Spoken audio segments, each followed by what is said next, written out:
Experienced designers still break one simple rule: hierarchy. We stack elements in ways that confuse the eye. And it's not about visuals, it's about logic. If you've ever opened a design and something felt off, but you couldn't say why, that's probably it. In 2025, with all the AI tools and frameworks around, you'd think design mistakes would fade away. They didn't. Most UX problems today aren't about colors or typography, they're about structure. So in this video, I'm gonna show you 3 common mistakes that I keep seeing across real projects, from startups to enterprise dashboards, and how you can fix it. Let's start with the one that hides behind the word process. We designers love frameworks, double diamond, crazy eights, design thinking, workshops, but sometimes we forget the one thing that actually matters: asking better questions.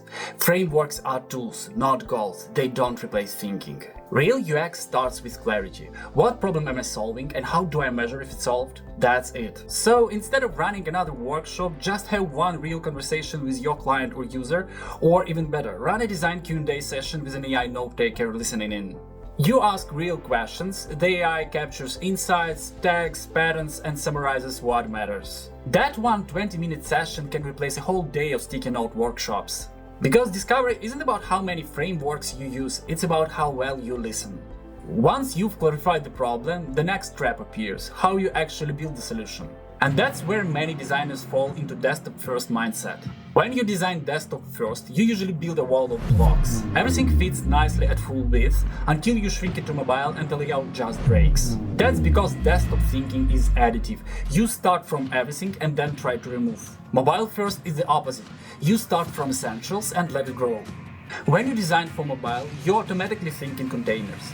Each block is built to stretch and adapt. That elasticity is baked in from the start. So when you move to tablet or desktop, you don't rebuild, you just stretch. Sometimes you literally grab the frame edge and it works. I learned this the hard way.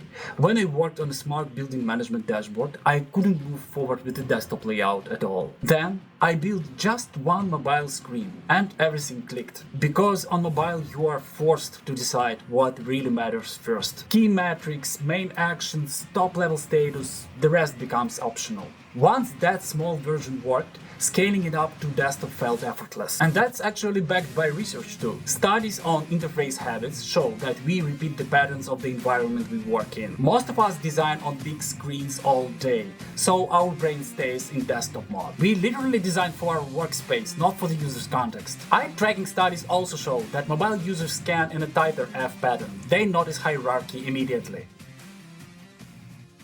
That's why mobile first is such a powerful forcing function.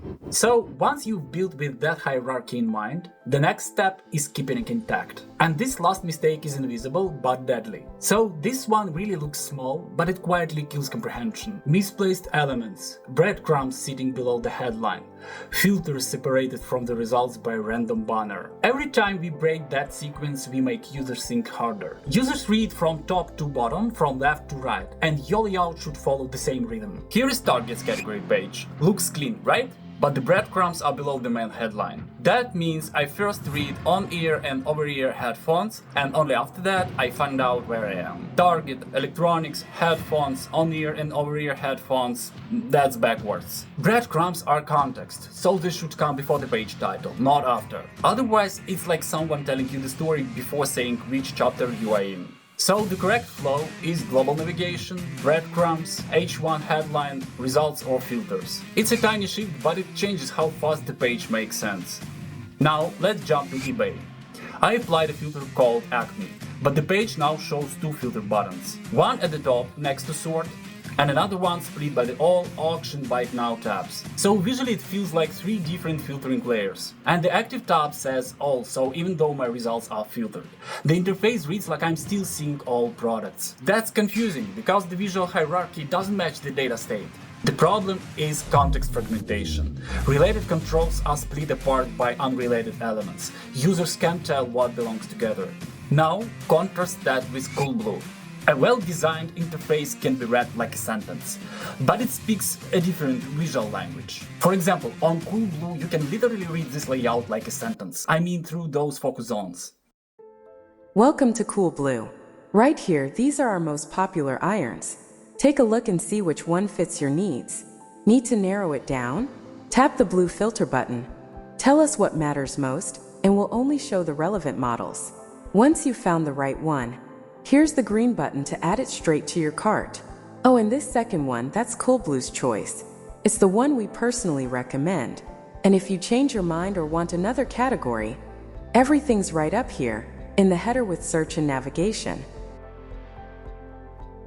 And here is the interesting part. Even if you removed all colors and shapes and left only plain text, this layout would still work, because it's written in the right order, from left to right, from top to bottom. Now that you see how visual hierarchy works, let's look at how AI can actually help you check it. You can use AI to review your own layouts for structure and flow. Here is the exact prompt I use. You can copy it straight from the video description. You are a UX reviewer. Analyze the structure and hierarchy of this interface. Identify main and supporting elements. Check if they follow a logical reading flow, and point out any breaks in hierarchy. Suggest improvements. And AI will instantly tell you if something is off, like breadcrumbs below the title or filters placed too far from content. It's a quick sanity check before handing layouts to developers. So at the end of the day, you don't need new frameworks, you don't need more AI tools, you just need to respect sequence, context, content, control. Next time you open Figma, zoom out and ask yourself one simple question. Does this page read like a sentence or like a puzzle?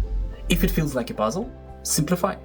If this helped you see hierarchy differently, hit subscribe and see you in the next video.